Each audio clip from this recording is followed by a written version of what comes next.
નમસ્કાર દર્શક મિત્રો, સૌરાષ્ટ્ર ન્યૂઝમાં હું જીગર દેવાણી આપનું સ્વાગત કરું છું। શરૂઆત કરીશું હેડલાઇન્સથી।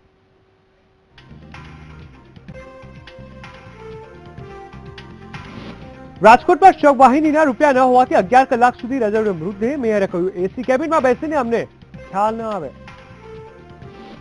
દલિત સમાજે અમિતાભ બચ્ચનને લખ્યા પત્ર। અમિતાભના ફોટા મૃત પશુઓ સાથે દર્શાવ્યા। બદબू गुजरात की सूत्रोનો કર્યો ઉલ્લેખ।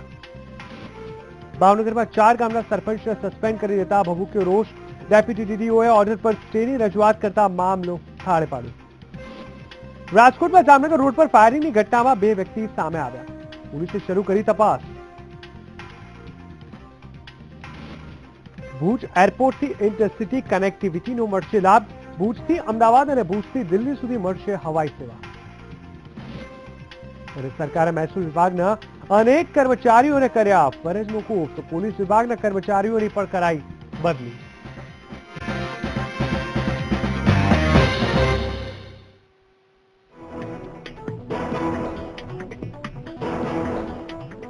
તો વાત કરીએ સૌરાષ્ટ્ર ન્યૂઝમાં જામનગરથી। જામનગરમાં સત્યમ કોલોનીના એક એપાર્ટમેન્ટમાં આગ લાગી હતી। એપાર્ટમેન્ટના ગ્રાઉન્ડના ફ્લોરમાં આગ લાગતા અફરાતફરી મચી ગઈ છે। આગની ઘટનામાં 2 લોકો ગંભીર રીતે દાઝી જતા સારવાર માટે ખસેડવામાં આવ્યા છે અને આગને પગલે ફાયર બ્રિગેડની ટીમ ઘટના સ્થળે દોડી ગઈ છે।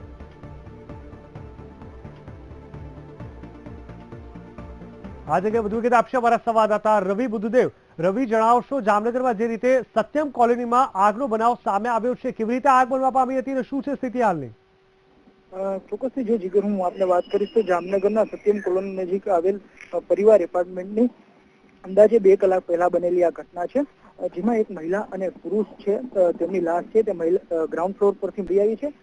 ત્યાં અત્યારના પ્રાથમિક તપાસમાં એવું જાણવા મળ્યું છે જીગર કે જે મહિલા છે તેની હાલત છે તે સળગેલી હાલતમાં લાશ મળી આવી છે અને જે પુરુષ છે તેને ગળાફાંસો ખાઈ અને આત્મહત્યા કરી હોય તેવી હાલતમાં લાશ મળી આવી છે। સિટી સી ડિવિઝન પોલીસનો કાફલો છે તે ઘટના સ્થળ પર દોડી આવ્યો છે અને હાલ આખા મામલાની તપાસ છે તે હાથ ધરવામાં આવી રહી છે। ક્યાંકની ક્યાંક વાત એવી પણ સામે આવી રહી છે કે મૃતક બંને છે તે પતિ પત્ની પણ હતા, પરંતુ આ મામલે હજુ કોઈ સ્પષ્ટતા થઈ શકી નથી। બિલકુલ રવિ, સમગ્ર માહિતી આપવા બદલ ધન્યવાદ।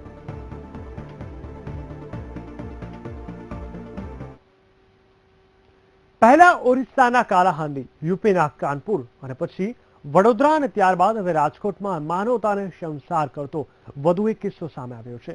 આ એવી ઘટના છે જેને જોઈ તમે પણ હચમચી ઉઠશો।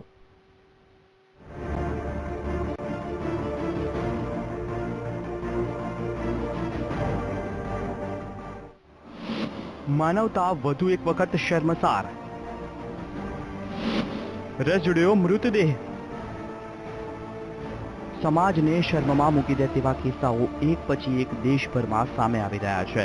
દ્રશ્યોમાં આપ જોઈ રહ્યા છો એ લાચાર પરિવાર। ગરીબ માતા પિતા પાસે પૈસા ન હોવાથી કલાકો સુધી એસટી બસ સ્ટેન્ડમાં તેમના પુત્રના મૃતદેહને લઈ બેસી રહ્યા અને ગરીબીને દુહાઈ દેતા રહ્યા, પરંતુ 11 કલાક સુધી મૃતદેહ રજડતો રહ્યો અને માતા પિતા બન્યા માત્ર લાચાર।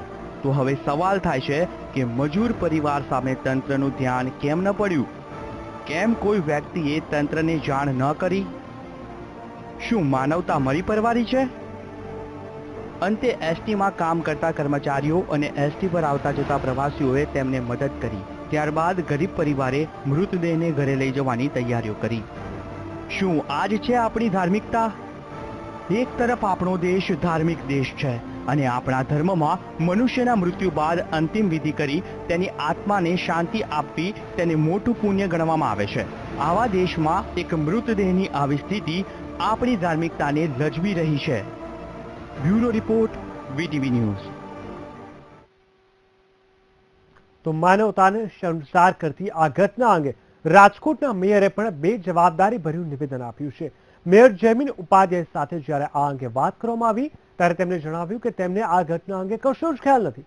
રાજકોટમાં તંત્ર બહુ મોટું છે અને જ્યાં સુધી એસી ઓફિસમાં તેમને આ ઘટના અંગે જાણ ન કરવામાં આવે ત્યાં સુધી તેઓ કઈ રીતે મદદ પહોંચાડી શકે તે એક સવાલ છે।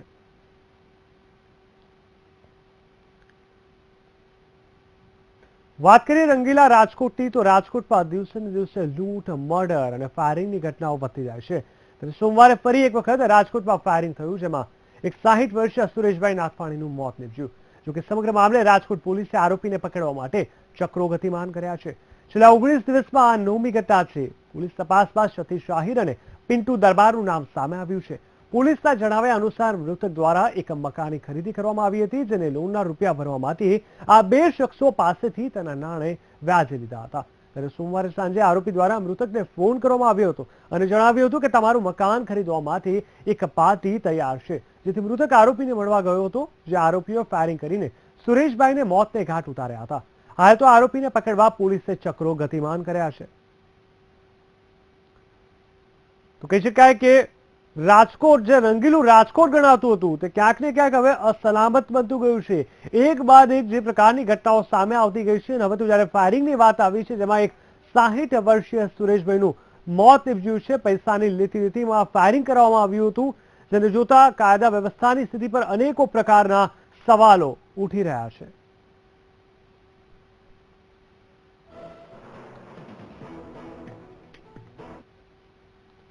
સુરેન્દ્રનગરના વાડોદ ગામે બે જૂથ વચ્ચે અથડામણ થઈ છે. આ અથડામણમાં એક જ કોમના બે જૂથ હોવાનું સામે આવ્યું છે, જેમાં 2 રાઉન્ડ ફાયરિંગ પણ કરાયું હતું. આ ફાયરિંગમાં એક મહિલા ઇજાગ્રસ્ત થઈ છે. ઇજાગ્રસ્ત મહિલાને સારવાર અર્થે અમદાવાદ ખસેડાઈ છે.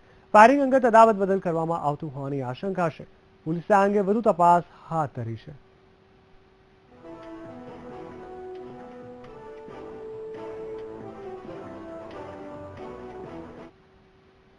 તો ભાવનગર જિલ્લા વિકાસ અધિકારીને એકાએક જિલ્લાના 4 ગામોના સરપંચ સસ્પેન્ડ કરી દેતા ગ્રામજનોમાં રોષની લાગણી ભભૂકી ઉઠી છે.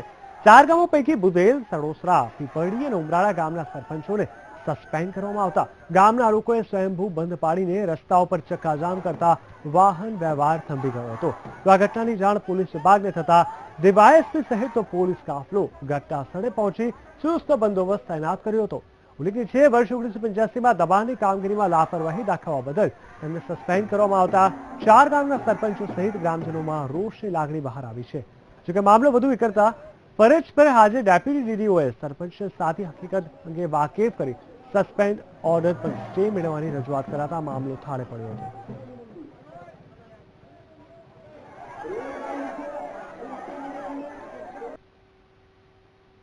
ગુજરાતના પ્રવાસન સ્થળો વિશે જાહેરાત કરતા બિગ બી અમિતાભ બચ્ચને ગુજરાતનું આકર્ષણ ઊભું કરીને પ્રવાસીઓને ગુજરાતમાં આકર્ષ્યા છે.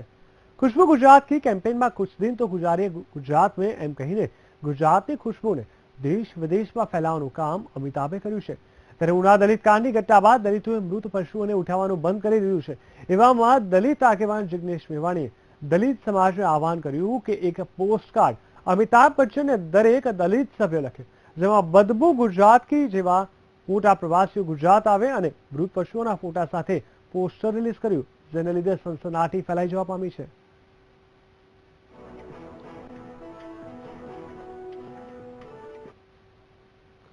મુખ્યમંત્રી વિજય રૂપાણીએ મહેસૂલ પંચાયત અને પોલીસ વિભાગ સામે કાયદેસરની કાર્યવાહી શરૂ કરી છે.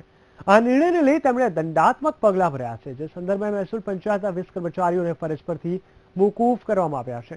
તો 14 પોલીસ કર્મચારીને સસ્પેન્ડ કરાયા છે, જ્યારે 3434 જેટલા પોલીસ કર્મચારીઓની બદલી કરવામાં આવી છે. મહત્વનું છે કે રાજ્યમાં પારદર્શક અને પ્રાથમિક વહીવટને ધ્યાનમાં રાખી રાજ્ય સરકારે આ પગલાં ભર્યા છે.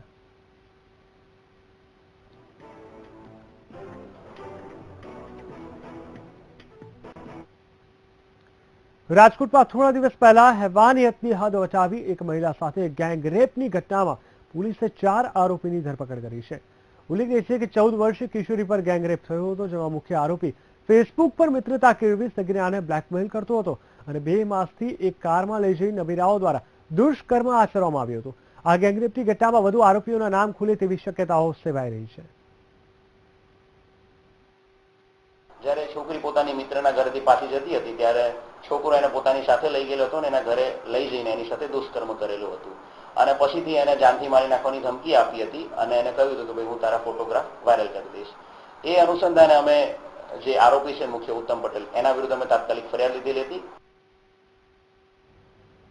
તો આજે નબીરાઓ જે સેકન્ડમાં તો આવી ગયા છે, પરંતુ આખરે ક્યાં સુધી આ પ્રકારની ઘટના ઘટતી જશે? જે રીતે સગીરા સાથે દુષ્કર્મ થયું છે, આ ઘટના ઘટી છે અને ફેસબુક એટલે કે સોશિયલ મીડિયાનો દુરુપયોગ અહીંયા સ્પષ્ટ થયો છે, ત્યારે ક્યાંક ને ક્યાંક તમામ વાલીઓએ પોતાના બાળકોને લઈને આ અંગે સજાગ થવાની ખૂબ જ જરૂર જણાય છે.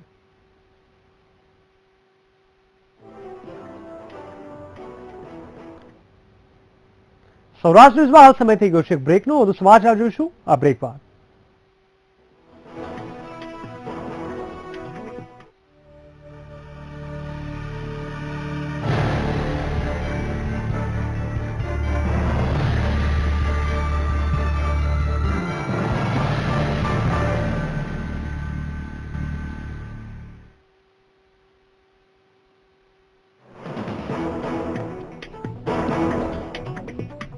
એક વાત સ્વાગત છે સૌરાષ્ટ્ર ન્યૂઝમાં. આગળના સમાચાર પર નજર કરીએ તો કોઈ પણ રાજ્ય સહિત દેશની ભૌગોલિક પરિસ્થિતિ જાણવી હોય તો તે છતી થાય છે જે તે રાજ્યના રોડ રસ્તા અને તેના બસ સ્ટેશન પરથી.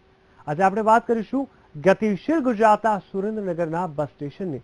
તો કઈ હાલતમાં છે એનું બસ સ્ટેશન, આવો જાણીએ આજે અમારી આ વિશેષ રજૂઆત બેહાલ બસ સ્ટેન્ડમાં.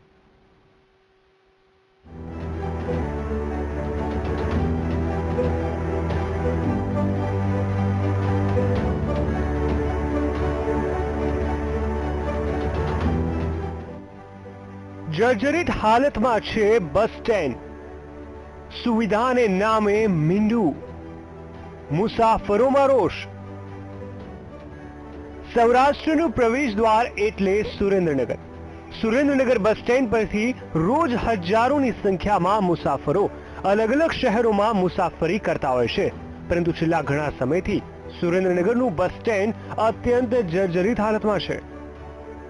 એસટીની સૂત્ર છે કે એસટી અમારી સલામત સવારી, પણ આમાં એમાં એવું કાંઈ દેખાતું નથી. આમાં એવું દેખાય છે કે એસટીની સવારી મોટની સવારી જેવું છે.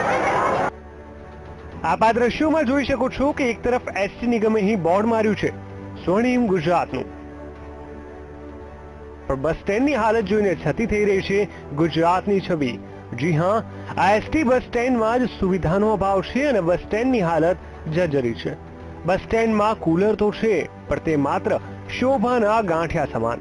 આ કુલર ક્યારેય શરૂ જ નથી થયું. આથી મુસાફરોને ઉનાળાની ગરમીમાં ગરમ પાણી પીવું પડે છે અથવા બહારથી વેચાતું પાણી ખરીદીને પીવું પડે છે.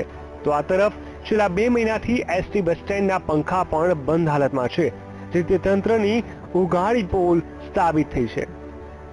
ડેપો સૌરાષ્ટ્રનું પ્રવેશ દ્વાર વાળું ડેપો આપણે બસ સ્ટેન્ડ છે. સુરેન્દ્રનગર ડેપોની અંદર સુવિધાની અંદર કંઈ છે જ નહીં. રાજ્ય સરકાર વિકાસની વાતો તો ઘણી બધી કરે છે, પણ અહીંયા પંખા તમે જોવો કંઈ સુવિધા નથી, પીવાનું પાણી નથી. અમારા સંવાદદાતાએ જ્યારે એસટી ડેપોના મેનેજરની સુવિધાના અભાવ અંગે સવાલો કર્યા ત્યારે તેમણે શું કહ્યું, આવો હવે તે પણ જાણીએ. અમારી મધ્યસ્થ કચેરીથી ચાલુ છે. તાજેતરમાં હાલ જે નવું વર્ષ છે આપણે 16-17 વર્ષની અંદર પીપીપી એટલે કે પબ્લિક પ્રાઇવેટ પાર્ટનરશિપથી આ બસ સ્ટેશન બનાવવામાં આવશે. તાજેતરમાં જ અમદાવાદ, બરોડા, રાણીપની અંદર નવા બસ સ્ટેશન બનેલા છે. તે જ રીતે આપણે સુરેન્દ્રનગરની અંદર પણ નવું બસ સ્ટેશન બનાવવામાં આવશે. રાજ્ય સરકાર દ્વારા કરોડો રૂપિયા એસટી વિભાગ પાછળ ખર્ચાય છે, પરંતુ અહીં જનતા સવાલ પૂછી રહી છે કે ખરેખર વિકાસ કોનો થઈ રહ્યો છે. Viren Dangarechiya, VTV news, Surendranagar. જૂનાગઢમાં વરસાદની રી એન્ટ્રી થતા સ્થાનિક લોકોમાં આનંદની લાગણી છવાઈ ગઈ હતી. ઘણા સમય વિરામ બાદ ફરી વરસાદ વરસતા રસ્તાઓ ખાલીખમ બની ગયા હતા, તેમજ અમુક વિસ્તારોમાં પાણી ભરાઈ ગયા હતા. વરસાદને પગલે વાતાવરણમાં પણ ઠંડક પ્રસરી જતા સ્થાનિકોએ રાહતનો અનુભવ કર્યો હતો.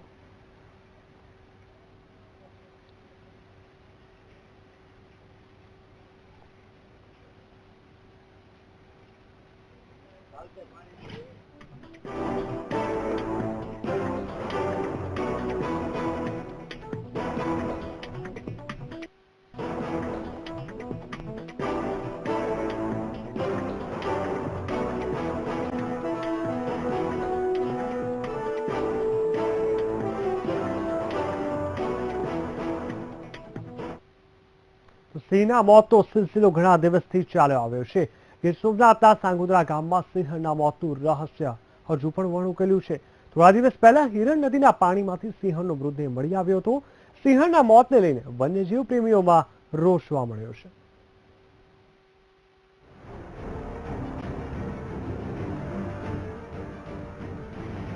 થોડા દિવસ પહેલા ગીર સોમનાથના સોગાદરા ગામમાં સિંહણનો મૃતદેહ મળી આવતા પીએમ માટે મોકલાયો હતો. જેમાં ઘટસ્ફોટ થયો કે સિંહણનું મોત વીજ કરંટથી થયું છે. એટલું જ નહીં, પીએમ રિપોર્ટમાં એ પણ ખુલાસો થયો કે સિંહણના પેટમાં 2 સિંહ બાળ હતા, જેનું પણ મોત થયું છે, જેને લઈને સિંહ પ્રેમીઓમાં ભારે રોષ જોવા મળી રહ્યો છે. આ બાબતે વન વિભાગ છે કડકમાં કાર્યવાહી કરી અને જે પણ લોકો આની અંદર સંડોવાયેલા હોય એની તપાસ કરે અને અંદર એરેસ્ટ કરીને પકડે, નહીં તો આવીને આવી ઉત્તરોત્તર ઘટના બનતી રહેશે અને આવા મૂંગા જીવો છે એ મોતના મુખમાં ધકેલા જશે. આમ એક સાથે 3 સિંહણના મોત નીપજતા વન વિભાગની ટીમ હત્યારાઓને શોધવા કામે લાગી છે. સિંહણની હત્યા બાદ હત્યારાઓએ વન વિભાગની ટીમને ઊંધા રસ્તે ચડાવવા માટે મૃતદેહને હિરણ નદીમાં ફેંકી દેવામાં આવ્યો છે. જો કે અત્યાર સુધી સિંહણના હત્યારાની વાડ ન મળતા વન વિભાગ ઊંધે માથે થયું છે. કૃત્ય કરનાર આરોપીઓએ વન વિભાગને ગુમરાહ કરવા માટે બનાવ સ્થળથી આ સાંગોદરા નદીના પાણીના પ્રવાહમાં આ વન્ય પ્રાણી મૃત સિંહણને નાખી આવેલ છે એવું અમારું પ્રાથમિક અનુમાન છે, જેથી કરીને અમારા વન વિભાગની અલગ અલગ ટીમો મૂળ ગુનેગાર સુધી પહોંચવા માટે હાલ કાર્યરત છે. જો કે અનેક વખત ગીર અને આસપાસના વિસ્તારોમાં વીજ કરંટના કારણે અનેક સિંહોના મોત થયા છે, ત્યારે વન વિભાગ દ્વારા હત્યારાઓ સામે કડક કાર્યવાહી કરવામાં આવે તેવી માંગ સિંહ પ્રેમીઓ દ્વારા કરવામાં આવી છે. ત્યારે જોવાનું એ રહે છે કે વન વિભાગની ટીમ હત્યારાઓને શોધવામાં કેટલી સફળ રહે છે. Bureau report, VTV news, Gir Somnath. Bhadarvi Poonam બેસતા જ શક્તિપીઠ યાત્રાધામમાં અંબાજીના દર્શન કરવા માટે ભક્તોનું ચોથા દિવસે પણ ઘોડાપુર ઉમટ્યું છે. આપ આ દ્રશ્યમાં જોઈ શકો છો કે લાખોની સંખ્યામાં ભાવિક ભક્તોએ મા અંબેના દર્શન કરવા પગપાળા યાત્રા કરી રહ્યા છે, તો ઠેર ઠેર સ્વયંભૂ સેવા કેન્દ્ર ઊભા કરવામાં આવ્યા છે. દૂર દૂરથી આવતા માય ભક્તો માટે ના માત્ર ભોજનની વ્યવસ્થા અહીં કરવામાં આવી છે, બલકે આરોગ્યને ધ્યાનમાં રાખી મેડિકલ સુવિધા પણ તૈનાત કરાઈ છે. તો ભક્તોને આરામ મળી રહે તે માટે કેટલાક સેવા કેમ્પો દ્વારા આરામની વ્યવસ્થા પણ ઊભી કરવામાં આવી છે. શ્રદ્ધાળુઓને ગરમ ચા નાસ્તો મળી રહે તે માટે દાતાઓ દ્વારા સેવા કેમ્પો દ્વારા પણ ખોલવામાં આવ્યા છે.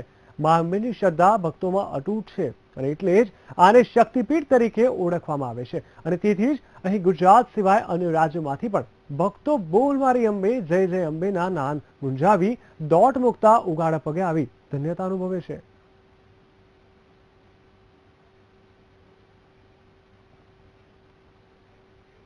ચાલો સીધા છીએ અમારા સંવાદદાતા અંબાજીથી મૌલિક ધામેચા પાસે. મૌલિક, જણાવશો, ભાદરવી પૂનમ બેસતા જ શક્તિપીઠ યાત્રાધામમાં અંબાજીના દર્શન કરવા વર્ષોથી ભક્તોનું ઘોડાપુર આવતું હોય છે, ત્યારે આજે ચોથા દિવસે ત્યાં શું સ્થિતિ છે?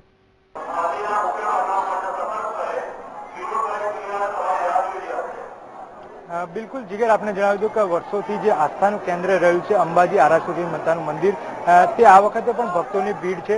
હું તે દ્રશ્યો બતાવવા માંગીશ આપને કે અત્યારે હાલ ભક્તોની કેવી ભીડ જામી છે. હજી પૂનમને એટલે 3 દિવસની વાર છે, તેમ છતાં પણ મોડી રાત્રે પણ ભક્તોની ભીડ જામેલી છે.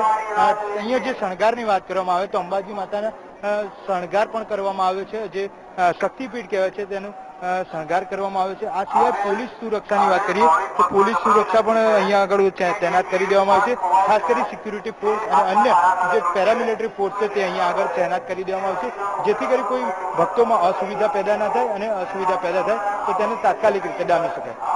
બિલકુલ મૌલિક, ખાસ કરીને આજના દિવસની વાત કરવામાં તો કુલ કેટલી સંખ્યામાં લોકો ત્યાં આવ્યા હશે અને ખાસ કરીને કેવા કેવા પ્રકારની વ્યવસ્થા, જ્યારે આટલી લાખોની સંખ્યામાં છે ત્યારે સ્પેશિયલ વ્યવસ્થા ઊભી કરવામાં આવી છે દર્શનને લઈને?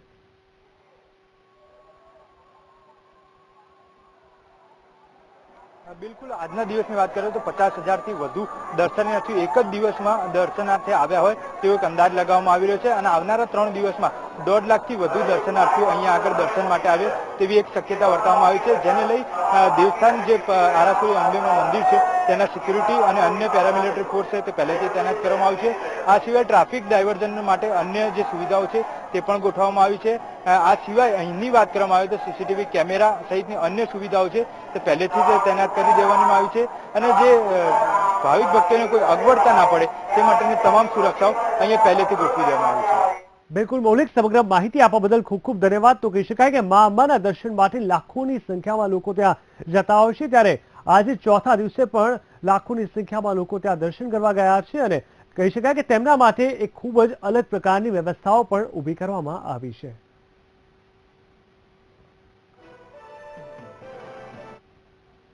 સૌરાષ્ટ્ર ન્યૂઝમાં ફરી એકવાર સમય થઈ ગયો છે એક બ્રેકનો. વધુ સમાચાર જોઈશું બ્રેક બાદ.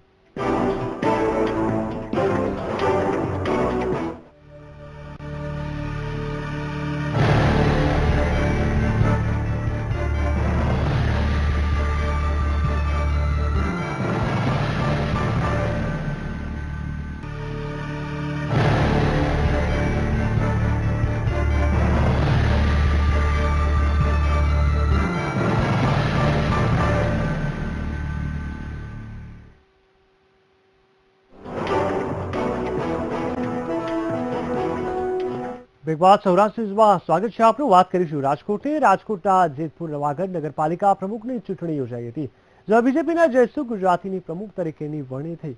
અગાઉ જે કાર્યભાર સંભાળતા હતા તેની સામે અવિશ્વાસની દરખાસ્ત થતા નવા પ્રમુખની વરણી કરાઈ હતી.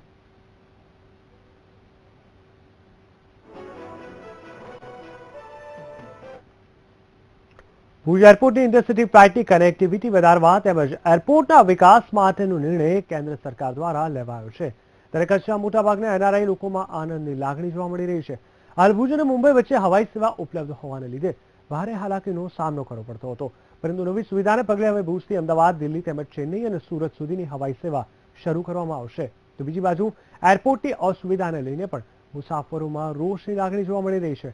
તેમજ એરપોર્ટમાં યોગ્ય સુવિધા આપવા માટેની માંગ કરવામાં આવી છે.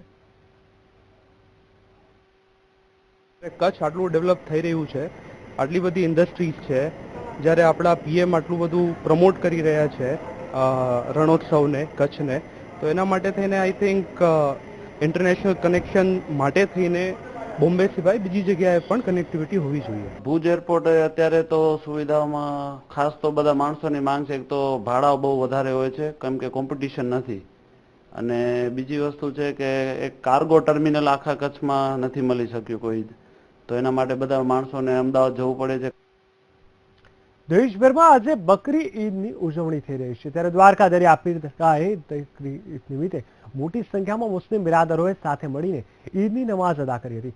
આ સાથે લોકો એકબીજાને ઈદ મુબારક પાઠવ્યા હતા. તહેવાર નિમિત્તે કોઈ અણધારી ઘટના ન બને તે માટે ચુસ્ત પોલીસ બંદોબસ્ત પણ રાખવામાં આવ્યો હતો.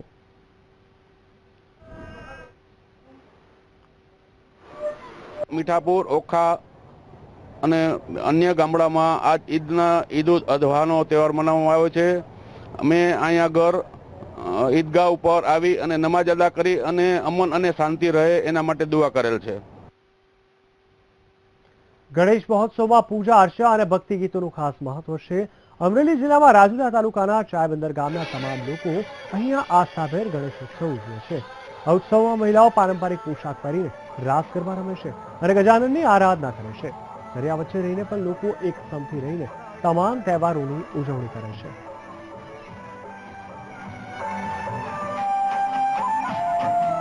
અમારું ગામ એક દરિયાઈ ટાપુ છે. 8 કિલોમીટરની લાંબી પટ્ટી પર હાથપરા વિસ્તાર સાથે પથરાયેલું ગામ છે અને આ ગામમાં બધા મજૂર વર્ગના માણસો છે અને 8 મહિના મજૂરી કરવા બહાર ગામ ગુજરાતને ખૂણે ખૂણે જાય છે અને સોમાના 4 મહિના સાસમાં ગામમાં રહે છે. સૌરાષ્ટ્રમાં બસ આટલું જ. વધુ સમાચાર માટે આપ જોતા રહો VTV ન્યૂઝ ગુજરાતી. નમસ્કાર.